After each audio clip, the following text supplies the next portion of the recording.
வணக்கம் நண்பர்களே. பெண் பேச்சு கேட்டால் பெருமை அழியும், பெண் புத்தி பின் புத்தி அப்படின்னு நம்ம ஊரில் பழமொழி சொல்லுவாங்க. ஆனால் ஒரு ஆண் அவனோட வாழ்க்கையில் முன்னேறதுக்கும் அவன் அழியாமல் தப்பிக்கிறதுக்கும் ஒரு பெண்ணோட பேச்சு தான் காரணமாக இருக்கும்னு உங்களுக்கு தெரியுமா? இன்றைக்கி நாம் பார்க்க போகிற கதை ஒரு அம்மாவோட ஒரு மனைவியோட பேச்சை கேட்காத ஒரு மனிதனோட வாழ்க்கையில் என்ன நடந்துச்சுன்றது தான். வீடியோவை முழுசாக பாருங்கள், உங்களுக்கே புரியும். ஸ்டோரி. ஒரு ஊரில் சேகர்னு ஒருத்தன் இருந்தான். அவன் ஒரு நடுத்தர வர்க்கத்து குடும்பத்தைச் சேர்ந்தவன். அவனுக்கு அம்மாவும் சுமதி என்ற மனைவியும் இருந்தாங்க. சேகர் கெட்டவன் கிடையாது. ஆனால் அவனுக்கு ஒரு பெரிய பலவீனம் இருந்தது. யார் என்ன சொன்னாலும் வெளியாட்கள் பேச்சை அப்படியே நம்பிடுவான். ஆனால் வீட்டில் இருக்கிற அம்மாவோ மனைவியோ நல்லது சொன்னால் உங்களுக்கு என்ன தெரியும், பெண் பேச்சு கேட்டால் உருப்பட மாட்டோம் அப்படின்னு அலட்சியப்படுத்துவான்.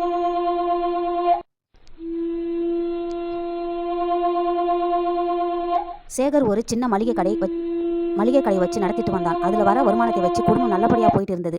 ஒரு நாள் சேகருடைய பழைய நண்பன் ஒருவன் அவனை தேடி வந்தான். அவன் வந்து சேகர் கிட்ட சொன்னான், டேய் சேகர், என்கிட்ட ஒரு சூப்பர் பிஸ்னஸ் ஐடியா இருக்குது. நீ உன்னோட கடையை வித்துட்டு அந்த காசை என்கிட்ட கொடு.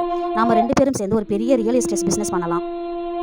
ஒரு வருஷத்தில் நீ கோடீஸ்வரன் ஆயிடலாம் அப்படின்னு ஆசை வார்த்தை கூறினான்.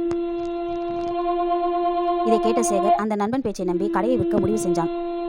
இதை தெரிஞ்சுக்கிட்ட அவனோட அம்மா ஓடி வந்து, மகனே, வெளியூரில் இருந்து வந்தவன் பேச்சை நம்பி இருக்கிற கடையை விற்காதடா, வர வருமானத்தை வச்சு நிம்மதியாக வாழலாம்னு அழுதாள்.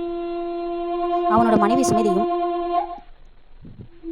கஷ்டப்பட்டு சேர்த்த கடைங்க இது, யாரோ ஒருத்தர் பேச்சை கேட்டுட்டு இதை வித்துடாதீங்க, எனக்கு கோடி கோடியாக பணம் வேண்டாம், நிம்மதியான வாழ்க்கை போதும்னு கையை பிடிச்சு கெஞ்சினாள். ஆனால் சேகர் கோபப்பட்டு, நீங்கள் 2 பேரும் எப்பவுமே என் வளர்ச்சிக்கு முட்டுக்கட்டையாக தான் இருப்பீங்க. பெண் பேச்சு கேட்டால் நடுத்தெருவில் தான் நிற்கணும், நான் பெரிய ஆளாகி காட்டுறேன் பாரு எப்படின்னு சொல்லிட்டு அவங்க பேச்சை கேட்காம கடையை விற்று அத்தனை பணத்தையும் அந்த நண்பன் கிட்ட கொடுத்தான். அடுத்த சில மாதங்கள் அந்த நண்பன் பணத்தை வாங்கி கொண்டு தலைமறைவாகிவிட்டான். சேகருக்கு என்ன செய்யறதுன்னே தெரியல. கையும் ஓடல, காலும் ஓடல. ஏமாந்துட்டோம்ன்ற விஷயம் தெரிஞ்சதும் அவனுக்கு நெஞ்சு வலியே வந்துடுச்சு. கடையையும் இழந்து பணத்தையும் இழந்து சாப்பாட்டுக்கே கஷ்டப்படுற நிலைமைக்கு அவனோட குடும்பம் நடுத்தெருவுக்கு வந்துடுச்சு.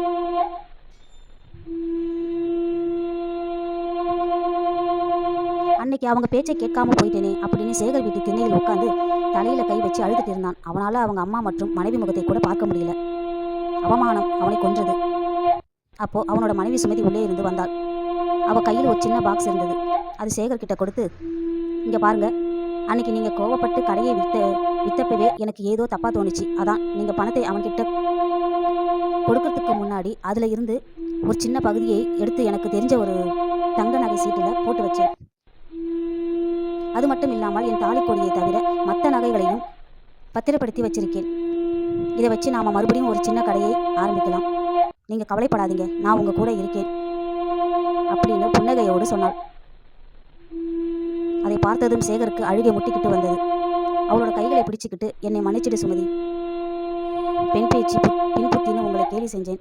ஆனால் ஆபத்து வரும்போது முன்னாடியே யோசிச்சு இந்த குடும்பத்தை காப்பாற்றினது உன்னோட தீர்க்க தரிசனமான புத்திதான்னு இன்னைக்கு தான் எனக்கு புரியுது அப்படின்னு சொல்லி விம்மி விம்மி அழுதான்.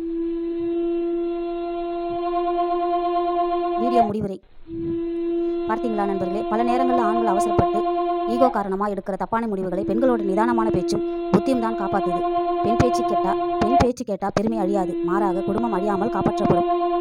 இந்த கதை உங்களுக்கு பிடிச்சிருந்தா உங்கள் கருத்துக்களை கமெண்ட்டில் சொல்லுங்கள். அப்படியே வீடியோவுக்கு ஒரு லைக் போட்டு நம்ம சேனலை சப்ஸ்கிரைப் பண்ணுங்கள்.